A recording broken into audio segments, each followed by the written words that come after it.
Good afternoon or good evening from everybody in the beautiful USA. And if you are overseas, it's either at night or super Saturday morning already in the Pac Rim. I am Bruce, aka the guy in the blue shirts. I'm known here on LinkedIn, or Mr. Simpler, Faster, Better. So I'm in the beautiful Tempe, Arizona. I just finished my walk, so I want to throw it over to my fabulous guest, Tim, and just tell us a little bit about where you're from, and and then we'll get going on our live combo here, Tim.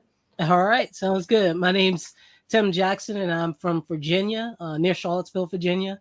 Um, you can tell I'm fighting a cold, so bear with me today, but I'm going to give you the best I have.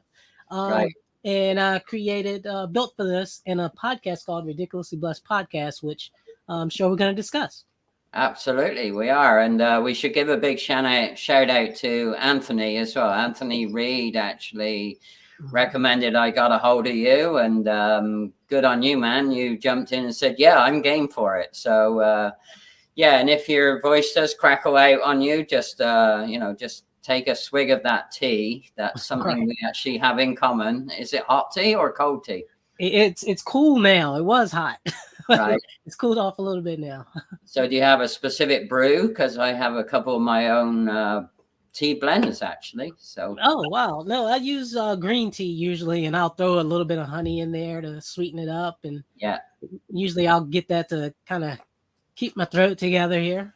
yeah. A lot of people don't realize that green teas or even black teas with some honey are they've got a lot of antioxidants in them, and that really helps not only loosen up your throat, but will kind of get your immune system ramped up as well. So yeah. So I'm Yes.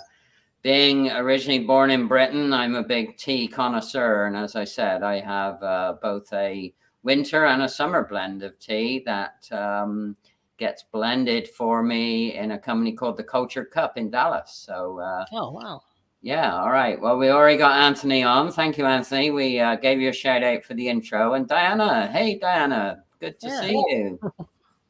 Yeah. So tell us a little bit about the evolution of your podcast, and built for this. Again, I was intrigued when I was looking at your stuff online and the recurrence of built for this, and that's very catchy. So I love catchy stuff, as you can probably tell. Yeah. So I'll start with built for this. Built for this kind of came from life experiences. I was in a career as an assistant manager, Mm-hmm. and I did that for about 11 years. And during that time, you would see different things happening. Sure. And one of the things that I noticed is that you you had more control over the things in your life than you thought. Yeah. So things would happen to people, and I would see how they would react when they come in. And sometimes you'd hear them, they're loud, they're angry, they're upset. Mm-hmm. And that kind of, is thrown off on you. Right. And if you don't watch it, if you're not careful, you will take some of that, when you're getting attacked all day, you'll take some of that home with you or carry it on with you.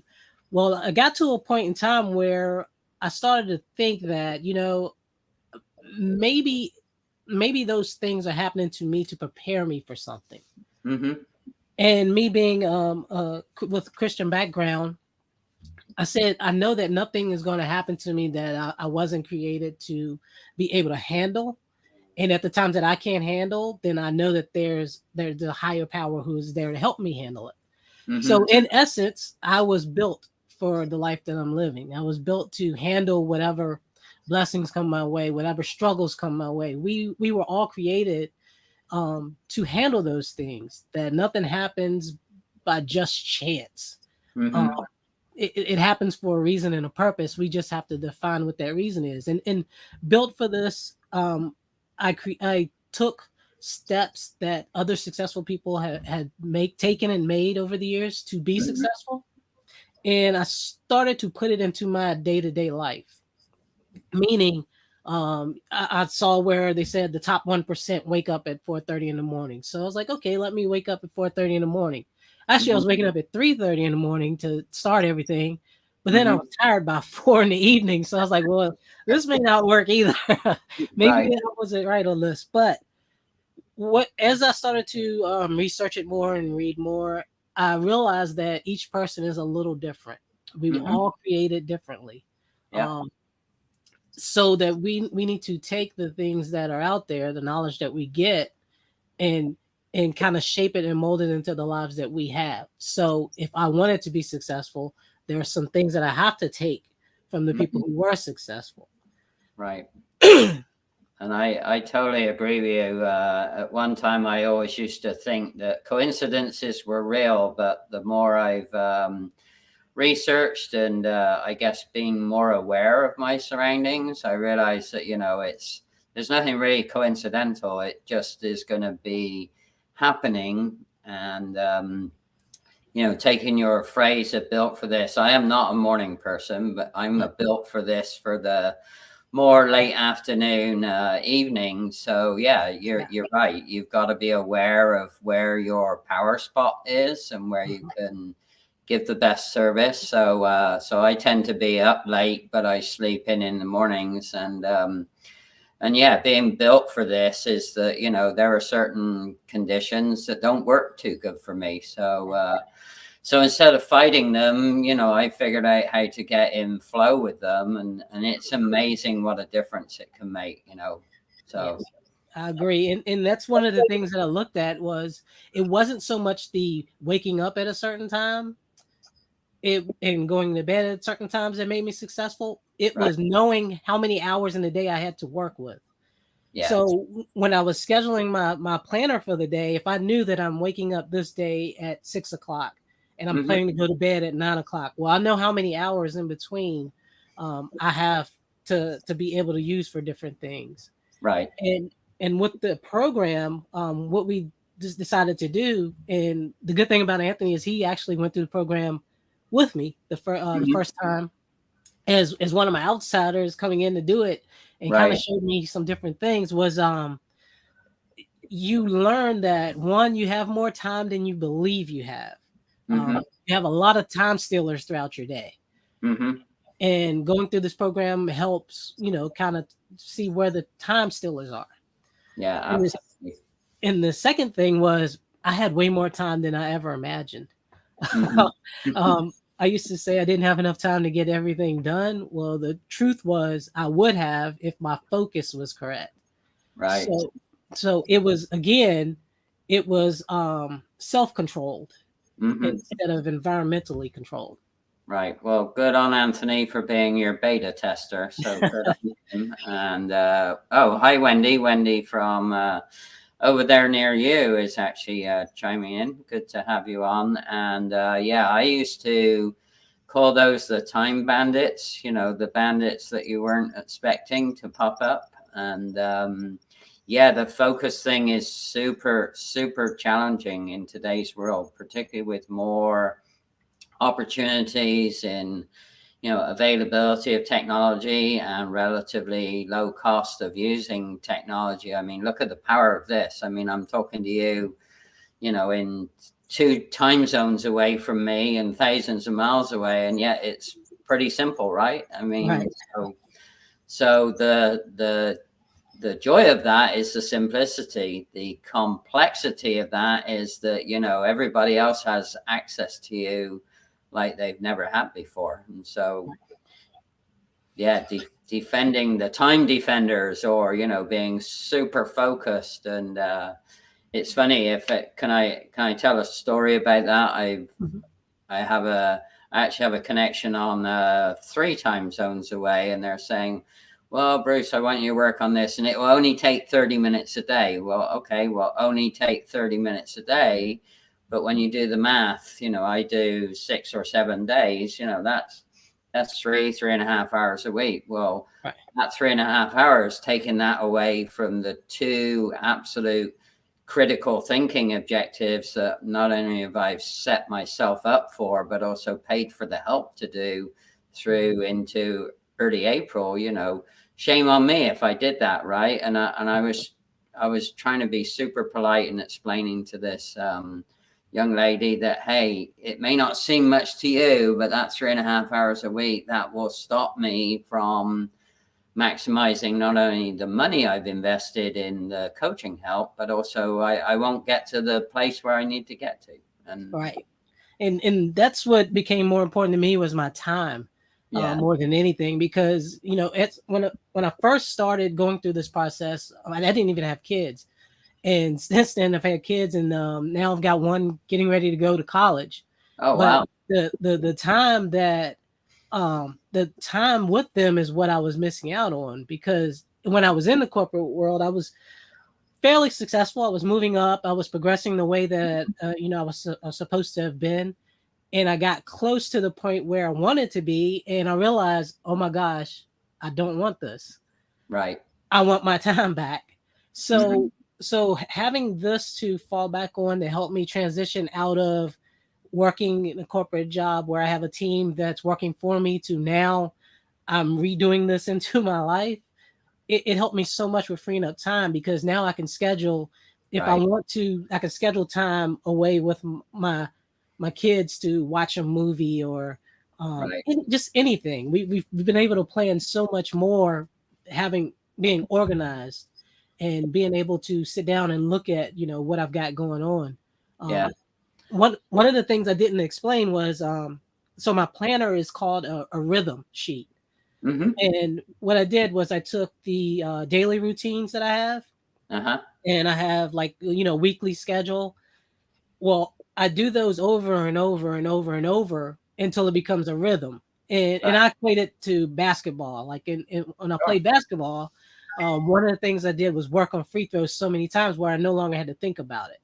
Hmm. Well, that's how it is with this rhythm sheet, is that after doing it so many days, you no longer have to think about it, and that process becomes a lot more smoother, and that frees up even more time, because where it was taking me 5 hours in the morning to get ready to do everything I needed to do, now I Hmm. can breeze through it without thinking about it, because it's habit, it's routine, and it's a rhythm Right. in my life.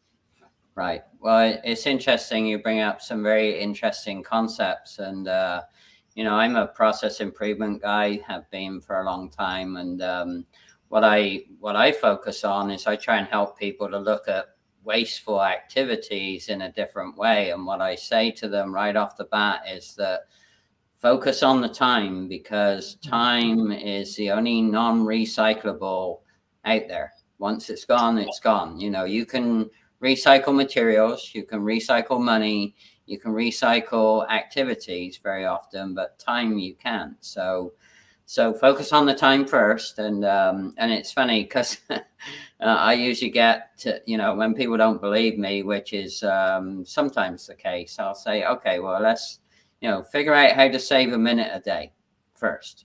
And then, and they say, oh, well, that's trivial, Bruce. Of course I can do that. Well, if you've got 100 people in your team and you can get the whole team energized, or even 10 people, that's 10 minutes a day, right? If Mhm. it's 100 minutes a day. And then when you start doing the math and scaling it up, before you know it, you've saved a whole person. Yeah, yeah. And not only that, but you've de-stressed the leader, right? A lot, Mhm. because that, so time is a very, very interesting concept. And again, yeah, once it's gone, it's gone. So for Yeah. sure. And then, yeah. And then the other wasteful activity I look at is, really the effectivity, not only in terms of time, but, are you being effective with the materials that you have? And it doesn't Yeah. matter whether it's a computer or a big old machine making stuff. It's so those are some common things, and it's really interesting. And talking about the rhythm, I actually have a little my week. See, look at this. There you go. I like it. I like it. So anyone else looking at it think, well, Bruce, that's a bunch of junk, and it is a bunch of junk to somebody else. But that's my rhythm sheet. And you raise a good point, because rhythm, what you do is you naturally start to streamline without knowing that you're streamlining, right? Yes, yes. And it increases your productivity, just just getting your body used to it and getting your mind used to it, Right. it creates a whole new, like one of the things I do is content creation. And I was working with a client and we were talking about different ideas. And at first they were like, well, I don't know. That's not me. But what they didn't realize is after doing one or two of these ideas, their mind started to think of one or two other ones. So in a week's time, now where they were struggling to do one a day, they're like, hey, I got this idea. Hey, I got this idea. And they're able to batch. But that's just how your mind and body works. Yeah, it's funny.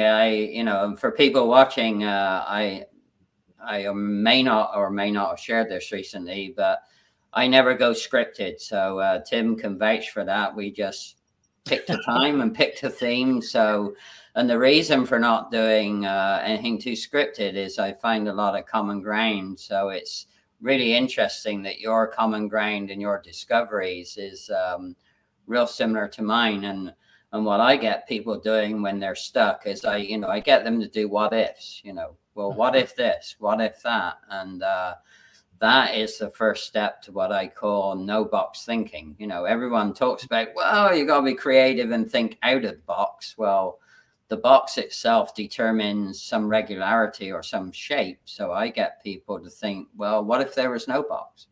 Right. Good point. Good point. Yeah. What could you do if there were no constraints on you, right? Yeah. Well, and that's the same thing I had to run into was like imposter syndrome.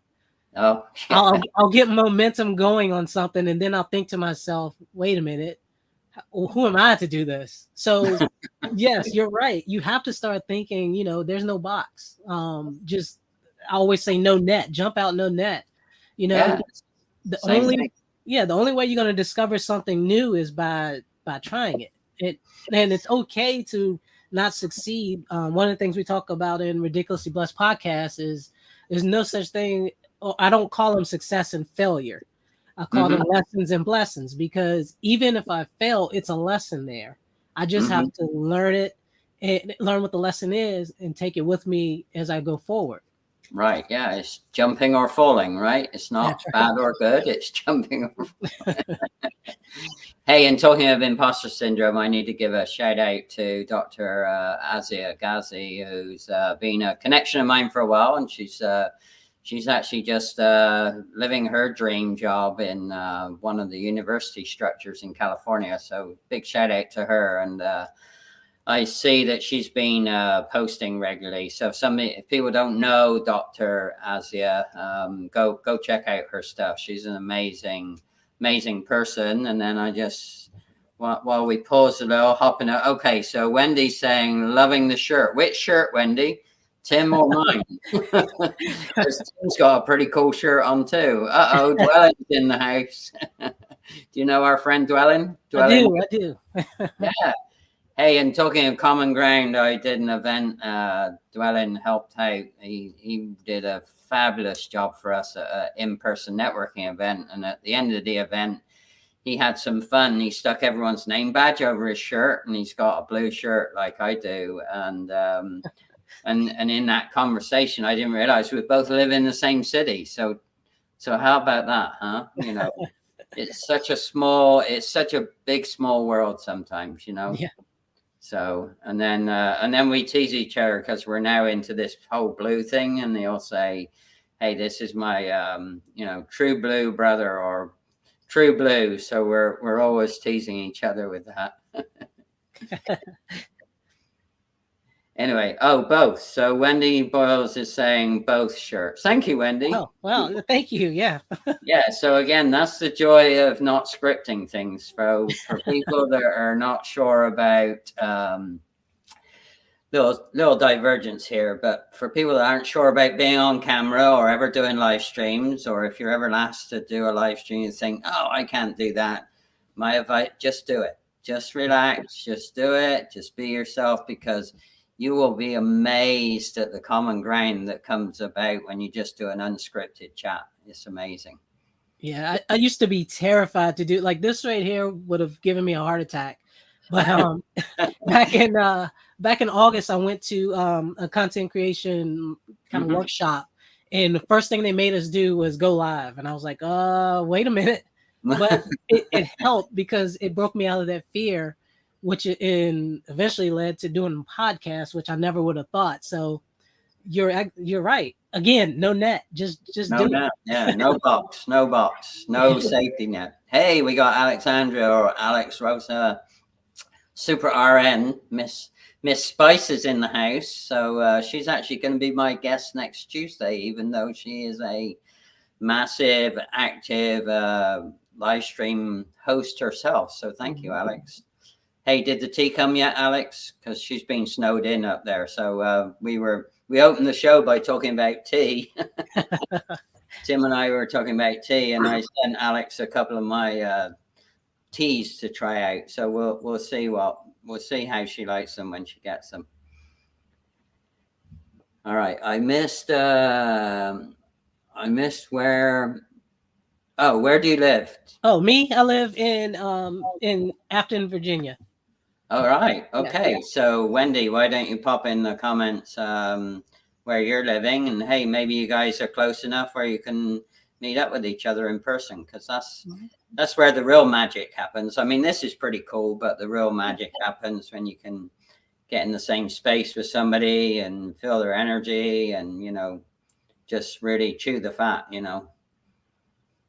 Right? Is there a lag going on, Tim? Or no? I think we're good. It was just me for a second.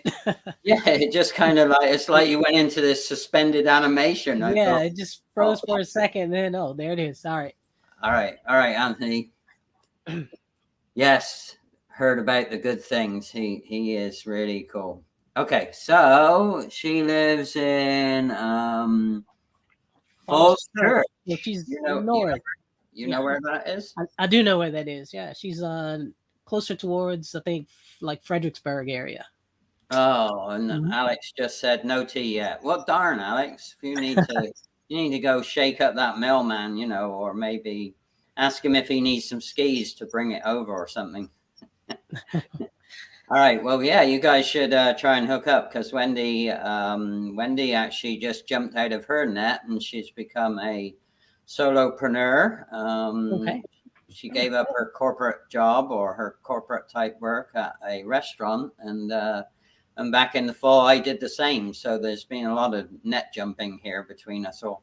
That's good. That's good. Yeah, and we have a group of people here, entrepreneurs, that kind of get together every once in a while and toss ideas back and forth and encourage one another. So yeah, I'll definitely reach out. And I'm learning LinkedIn. I'm getting better at it. I'm learning it.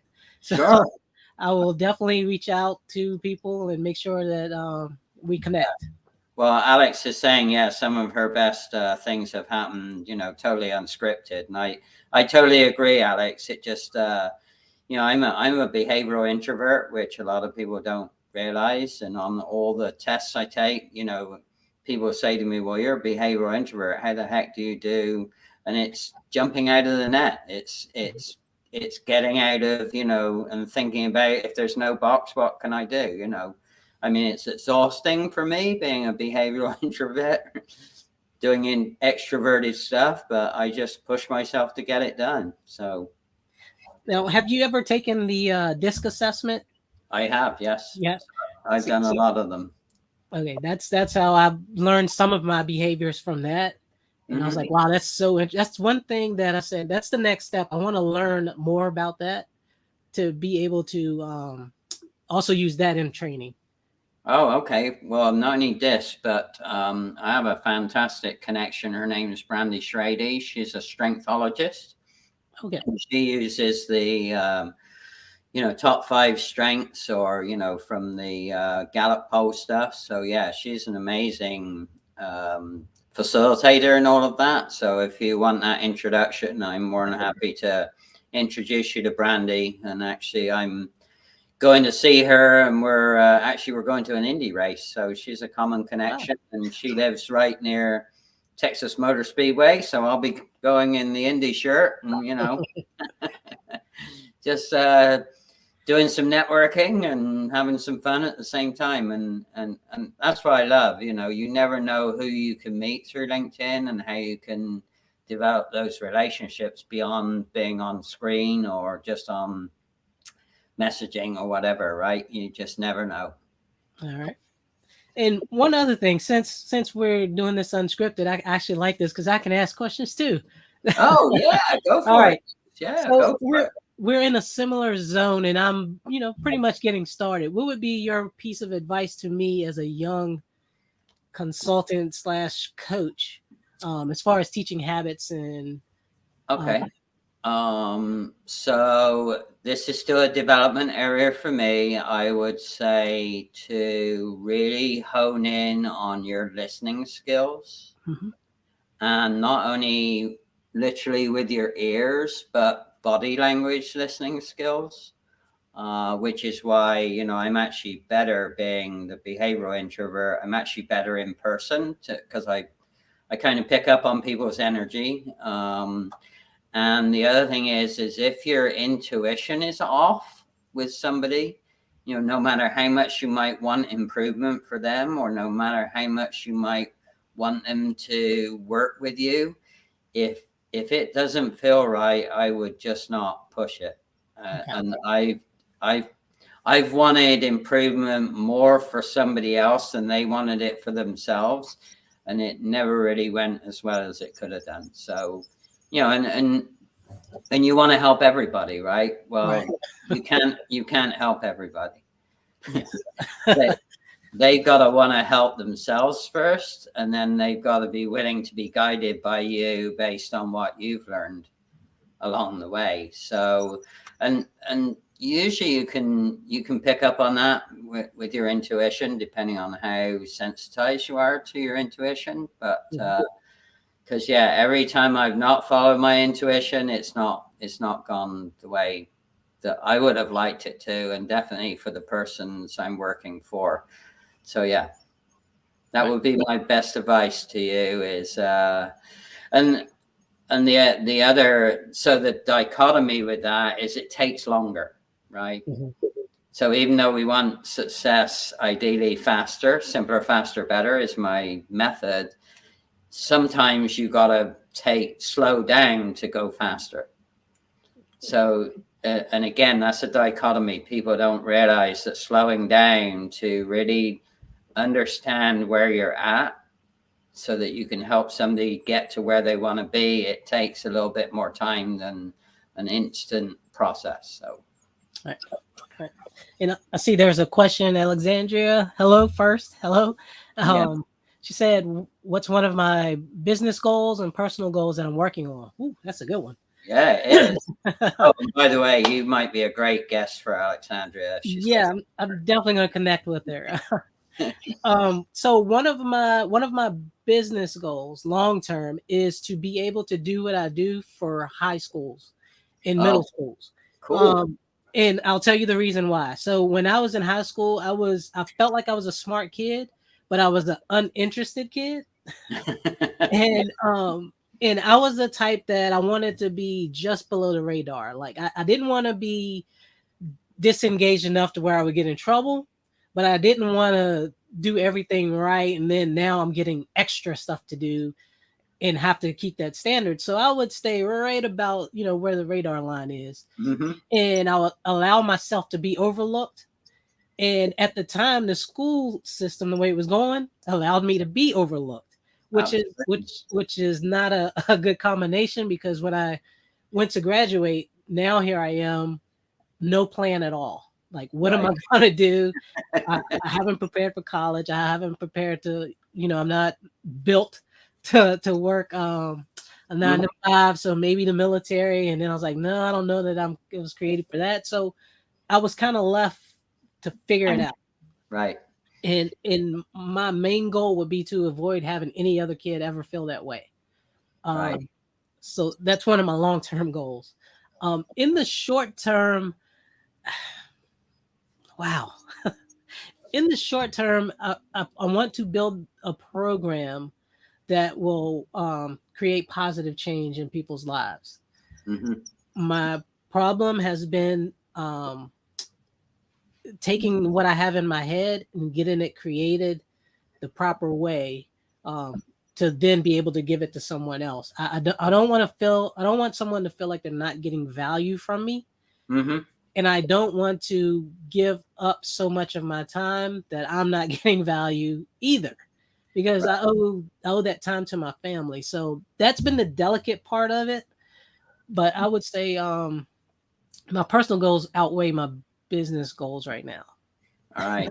Well, I said unscripted, you're always going to come across some common ground. I got really big goosebumps here. So I dropped out of high school, realized that was a mistake, and had to go begging to go back. So I was like you, I flew under that radar. The second common ground is just before I left England, I set up an industry education link system. So I actually took kids out of the high school. Well, I went to the high school and kind of told them what real working life was really about. And then I was given a small handful of those high schoolers, and they came to work for me in the company that I was working in. And they got to pick a project that they wanted to implement under my guidance. So they actually got that early link between, and that's why I called it industry education link, because it was that bridge from, a classroom activity to real life activity. So that was kind of fun as well. And then in terms of how do you get all that's buzzing around in your head down onto a blueprint to turn it into a course, I have the exact referral for you. So I'll do that.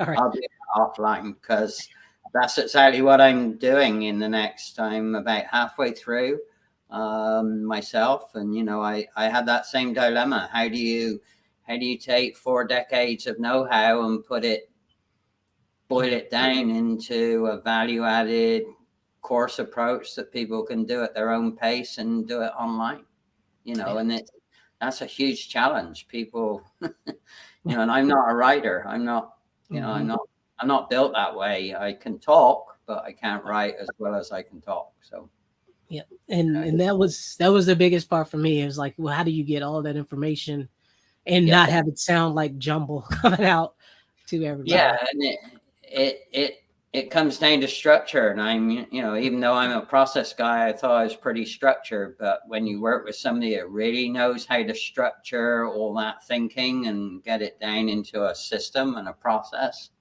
that's what you need, is somebody to guide you through that, because it's a minefield. Otherwise, it's like, I just used to spin my wheels. I used to write this, pitch it, and then I used to record this.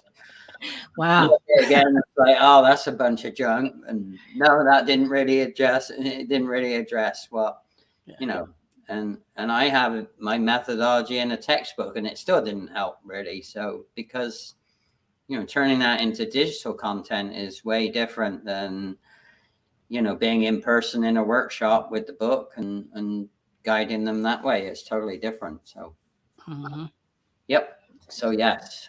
Need specialized help if you want to do it well. Definitely. So, all right. Well, cool. So what do you got coming up here? So thank you for answering the goals question. Thank you, Alexandra. They were great questions that allowed us to jabber. What do you got coming up in the next quarter or so?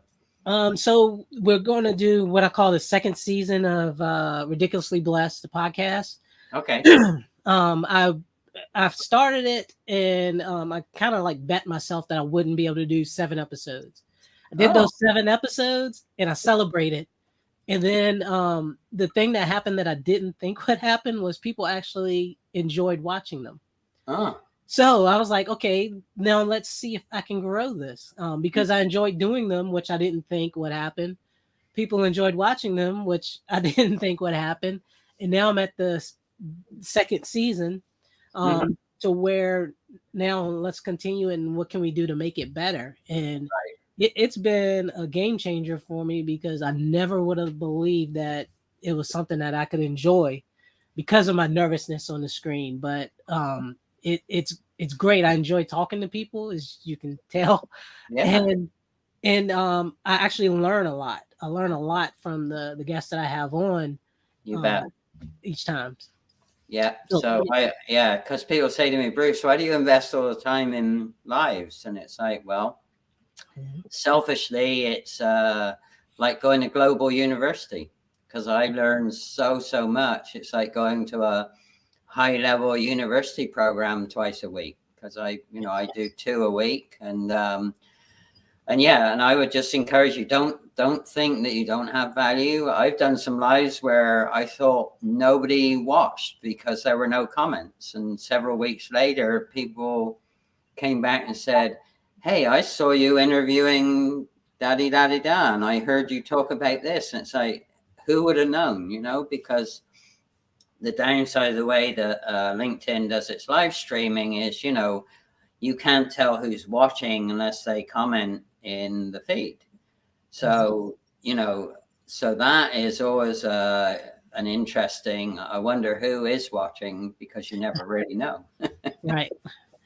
So I wouldn't get discouraged, and I wouldn't talk yourself out of offering value to people or offering insight or just offering a chit chat. It might just be the very, very thing that person that you don't even know where they're at in their life, but you might say one thing and it just helps them turn their whole day or whole week or whole month or whole year around. And you never ever know. So don't give up. And even though it's tough, I mean, I've wanted to throw it in before, and going into March, I can't remember the exact date, but I'll be doing 150. Wow. So and I've got a special pair of people lined up to do that because it's going to be in alignment with a message that they want to share.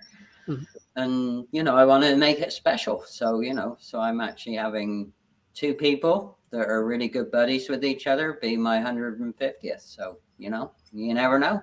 Yeah, you never know. You never know. Never know. All right, man. Well, thank you, everybody. And again, if you're watching this as a replay, you can put #replay and still ask your question or make comment. You can tease us as well. We don't mind. Tim and I, we don't mind being teased. Yeah. Or you can disagree. You can also disagree if you don't think that we were on track with the way we handled either the discussion or commentary. So I'm just going to do a little outtake, a little selfish plug here. And then if you hang on, and we'll... All right. Not that one. That one. So, what if your processes do not work well? Did you know you can save or eliminate massive amounts of wasted steps, time, money, or other resources? Bruce can show or teach you how. Take the next step. Visit his website at processcleanup.com and book a casual yet confidential call with Bruce. It just might change your world forever.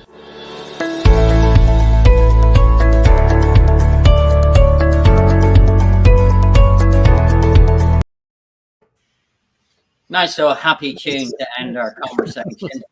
Yeah.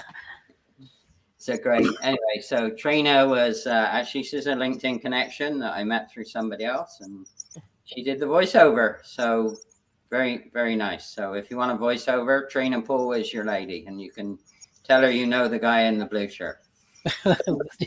We'll do. All right, so hang on a minute. Thanks, everyone. And yeah, Alex, ping me when you get the tea, and then because I'm going to hopefully guide her through how to get the best taste out of the tea that I've sent her. Thanks, Wendy, Dwellin, all the others. Yeah, Anthony and all the other people that didn't comment that are watching. We thank you, and just follow along with Tim. Follow his journey. Thanks, guys. Bye.